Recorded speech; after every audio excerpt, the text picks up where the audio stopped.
Wichita Liberty TV, featuring host Bob Weeks. Local politics without the spin. Interviews with nationally respected economists. Hear directly from Kansas conservatives about what matters to you. It's individual liberty, limited government, and free markets. Wichita Liberty TV. Hello, I'm Bob Weeks for Wichita Liberty TV, your weekly source for news, analysis, and commentary about Kansas and Wichita government and politics. Broadcast on Great Plains TV, that's channel 26.1, Sundays at 8:30 a.m., repeated at 4:30 in the afternoon.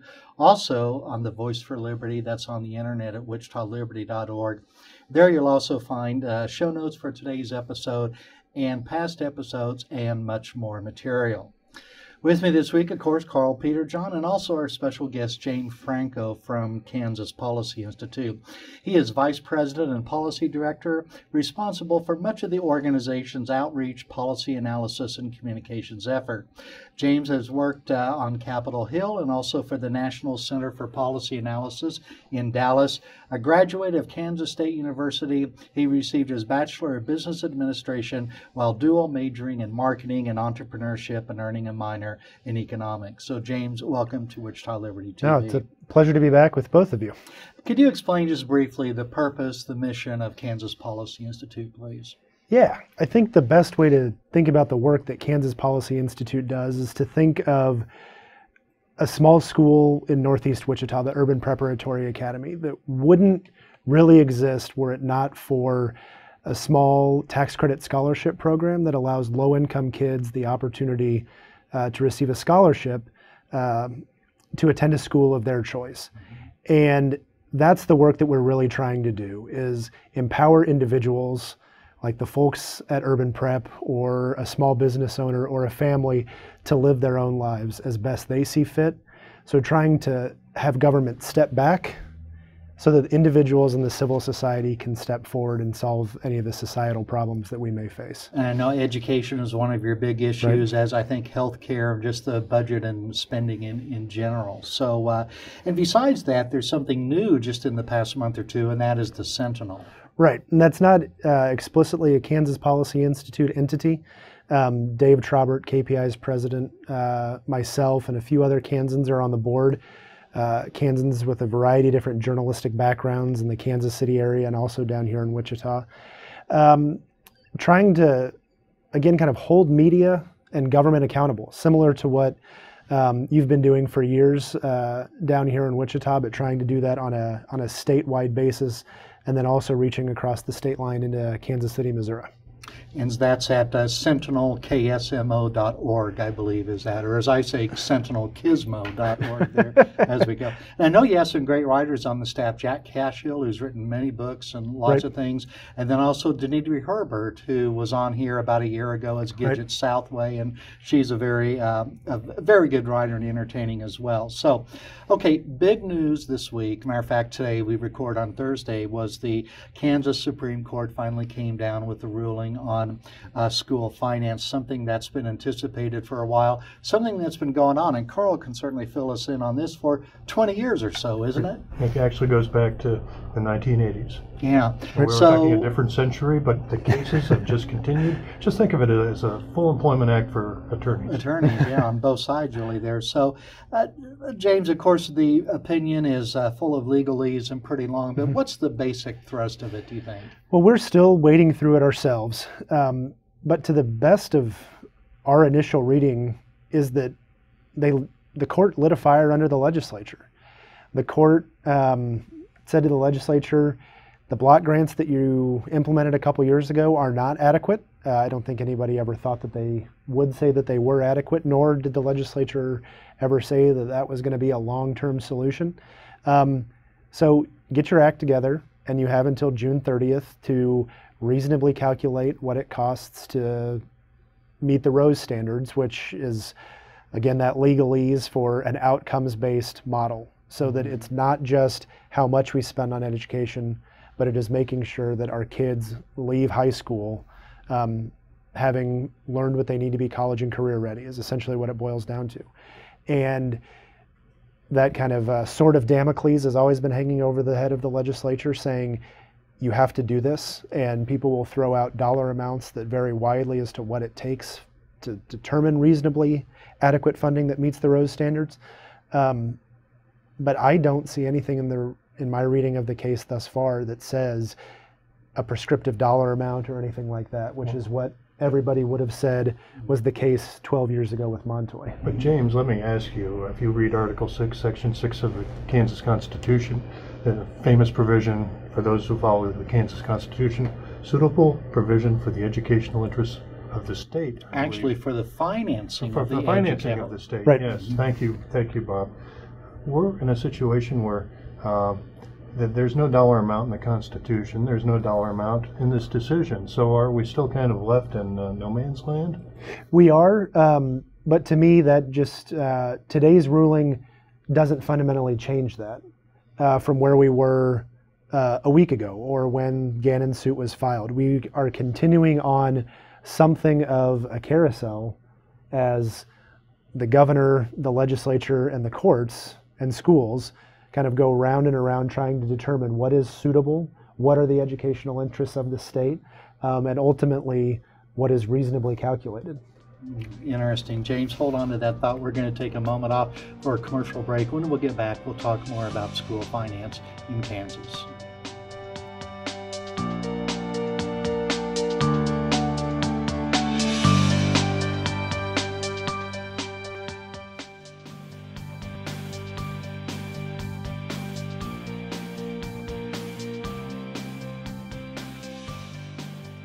Welcome back to Wichita Liberty TV. I'm Bob Weeks. With me this week, Karl, Peterjohn, and James Franko of Kansas Policy Institute.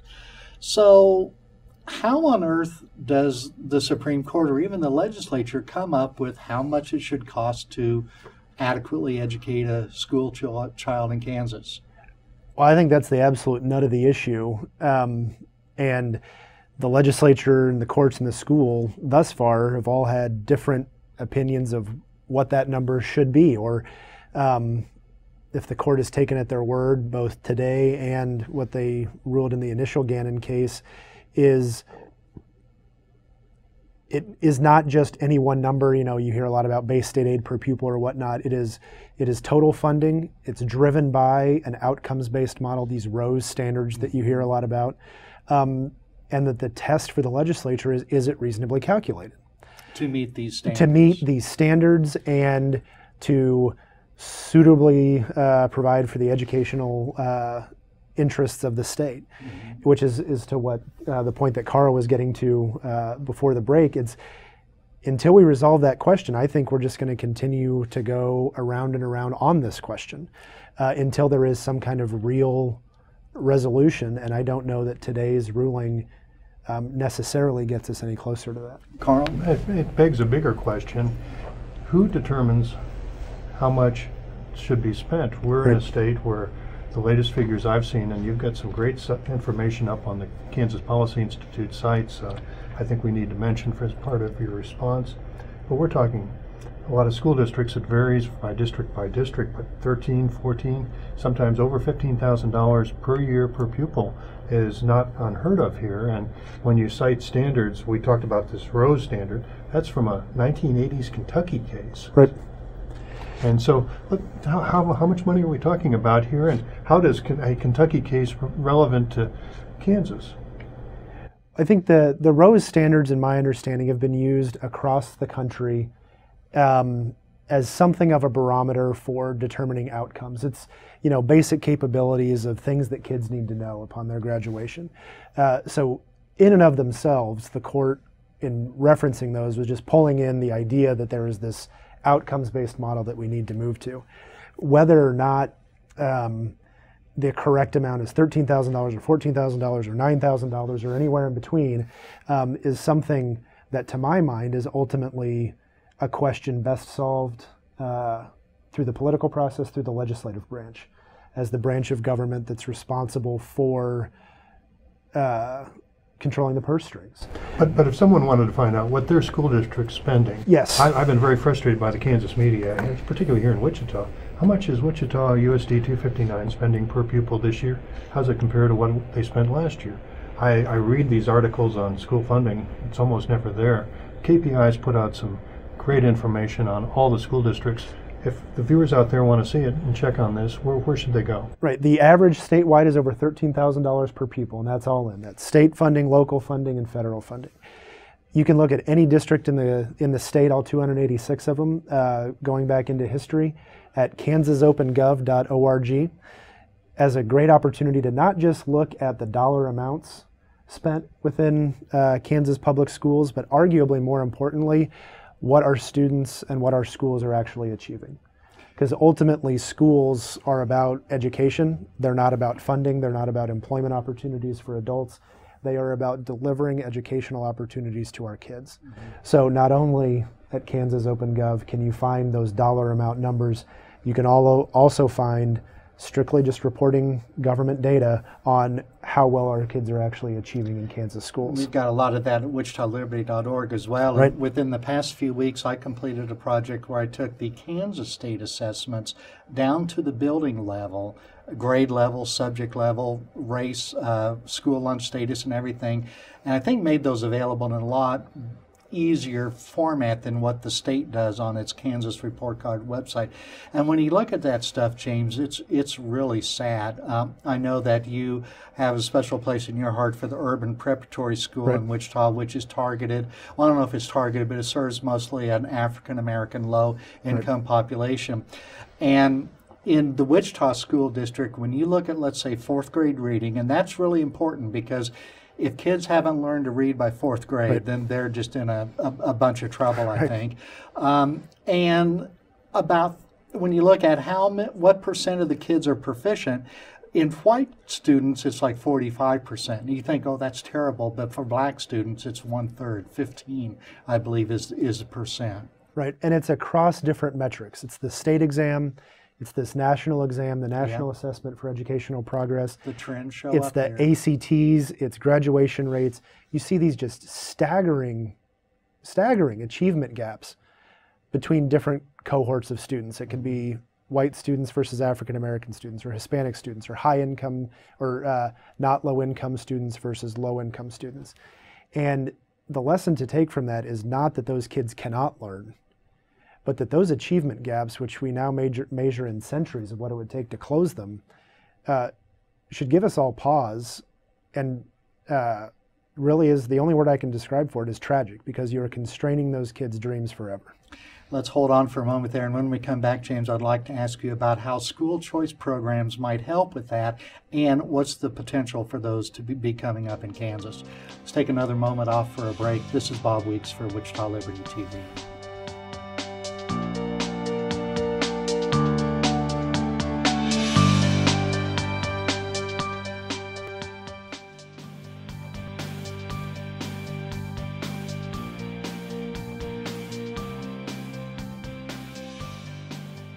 Welcome back to Wichita Liberty TV. I'm Bob Weeks with Karl, Peterjohn, and James Franko of Kansas Policy Institute.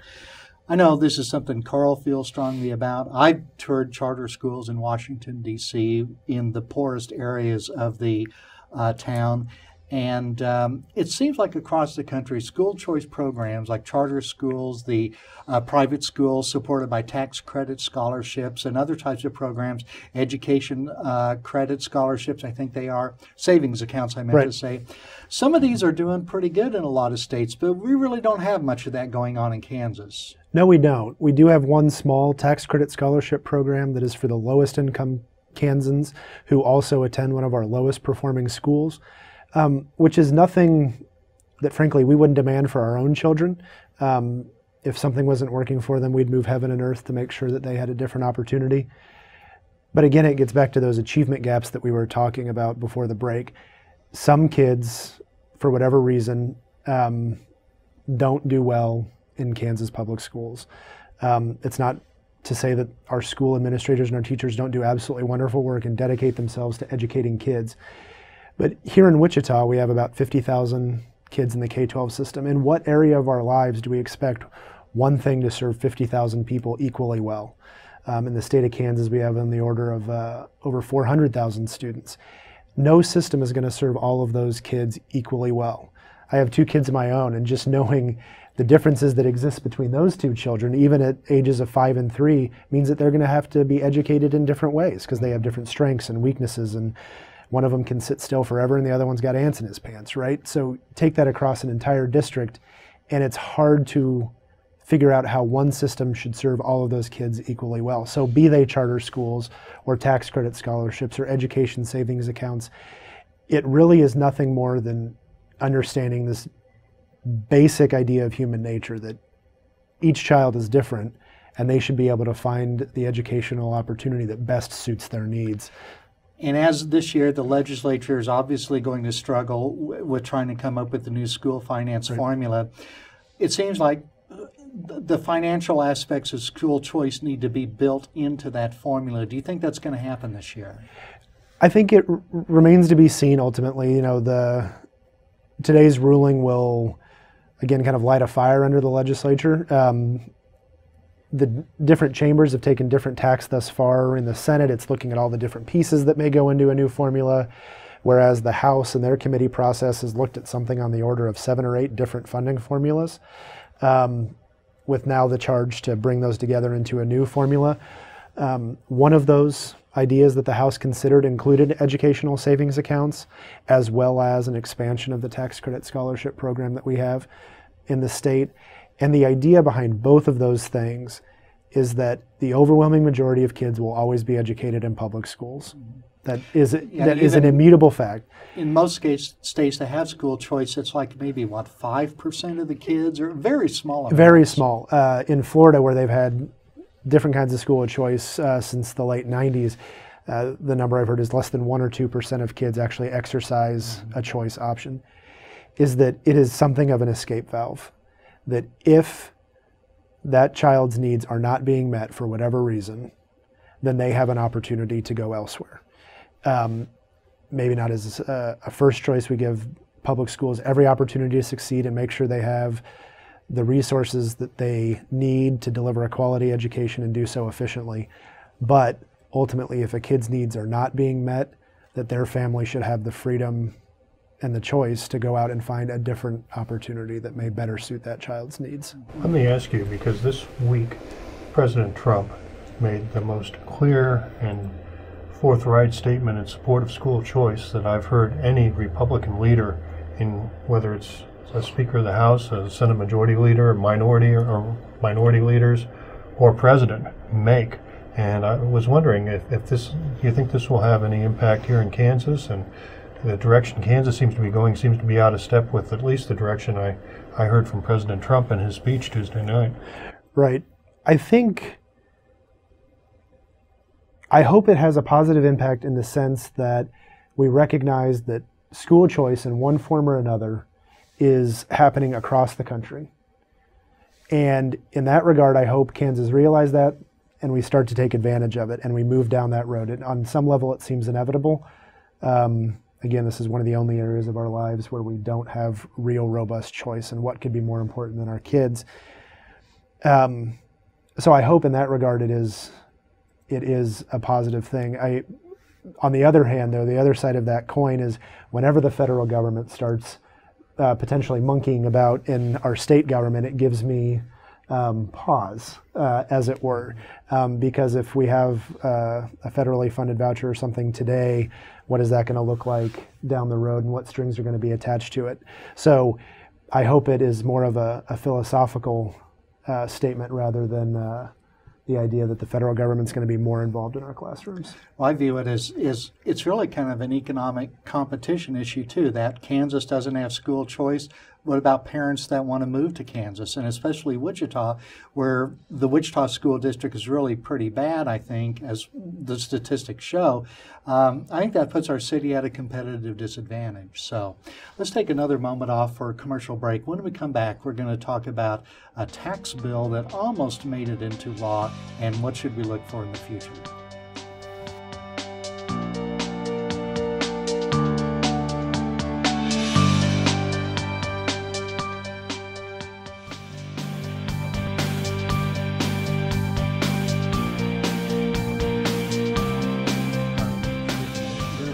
There's a link to it in our notes. Oh, on taxes? Okay. I'm sorry.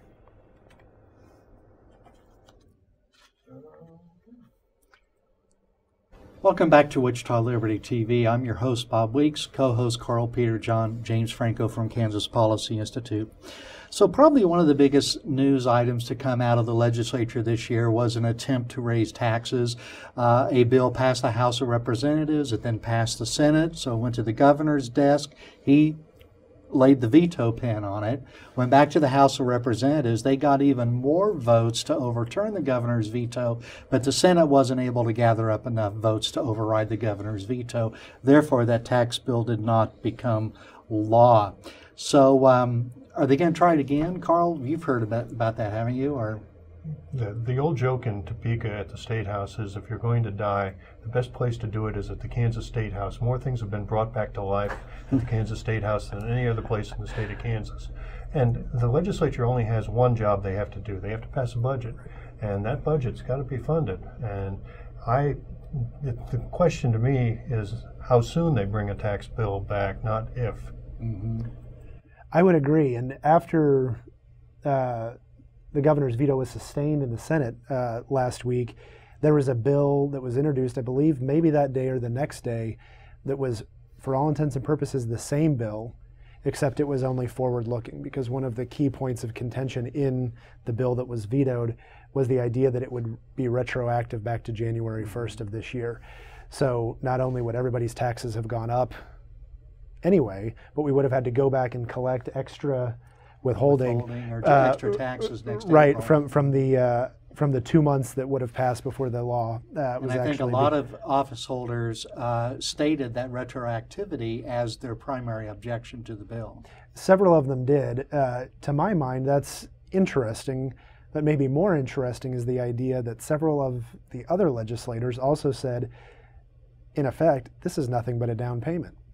There was several senators in their explanation of their vote that says this is a good first step, but it doesn't cover this and that we still need to spend on. No one in the House was quite as blatant, I think, but it wasn't enough to cover the spending plans. Right, which is, to my mind, is two sides of the same coin, and it's something that Kansas Policy Institute has been talking about since we passed those tax cuts in 2012, let alone more fundamentally before that. Spending and revenue are two sides of the same coin. And if you aren't going to constrain spending, then you necessarily have to have higher taxes. And from our perspective, we can spend money efficiently. We can offer good quality public services that provide a safety net and necessary infrastructure and all of those other things that government is expected to do by the citizens, but we can do so in a cost-effective way that leaves more money in our pockets, the pockets of your viewers, because they're the ones who know how better to spend it than somebody in Topeka does, of any political party. And I think that is a big challenge. And we did in Kansas. We lowered our taxes, but we didn't cut spending. We never have, in recent memory. And that's led to, well, the first couple of years we had a lot of money in the ending balance account. We spent that down in 2 years. Then we had to raise taxes. So it seems, Karl, that even as hard as it is to cut taxes, you can still get that done. But even Ronald Reagan had trouble cutting spending, didn't he? Well, cutting spending is always the tough part. There's a wonderful quote from a former Texas U.S. Senator said, cutting spending and balancing the budget is a little bit like going to heaven. Everybody wants to go there, but nobody wants to make the trip. And that's the real challenge going forward in terms of if we can't control spending. A lot of folks, you mentioned the tax reduction from 4 or 5, well, actually now 5 years ago, but we've had several tax increases last year and in recent past. And the real problem is if spending continues to be driven, whether it's by the appointed judges in the Kansas Supreme Court or just the legislators themselves, we're in a situation where you cannot spend money in the long run that they haven't been able to raise the revenue. We don't have a printing press at the State House. Yeah, and like we have these credit downgrades, but if you read the stuff from Moody's, it says there's an imbalance between spending and revenue. So you could either raise your revenue or cut your spending. You know what this is, don't you? Arkansas PowerPoint. You could either raise, Moody's doesn't care as long as revenues match spending, but we don't have that situation right now. No, and which is unfortunate because you don't see that if you don't read much past the headline, or even in the story where they conveniently leave that part out, that Moody's and everybody else is agnostic. You're talking about stories in our mainstream yes, newspapers. Excuse me. Certainly not in Wichita Liberty or the Sentinel for that matter, to where they are agnostic about how you do it, but they say you have to balance spending and revenue. It's something that we all know from our own family budgets. But for some reason, that lesson hasn't penetrated in Topeka. And I know some of the governor's plans have to do with foregoing some contributions to the state pension plan, which I think Dave Traubert, the president of KPI, just this week said that's not a good thing to do because we're already so far behind anyway. No, that couldn't be more truthful. But, you know, again, the idea that we will forego payments for one sort or another for one either perceived or real crisis is something that has gotten us to where we are with capers today across both parties, across administrations of multiple governors. Different parties, everybody. Everybody's in it. I mean, this is a bipartisan affliction that we don't want to fund it because it's easier to do something today knowing that a politician won't be here to pay the piper when that capers bill is due. Yeah. Well, James, we're out of time for today, so thanks very much, James Franko. It was a pleasure. Karl, we'll see you back next week. Bob Weeks for Wichita Liberty TV. Thanks for watching.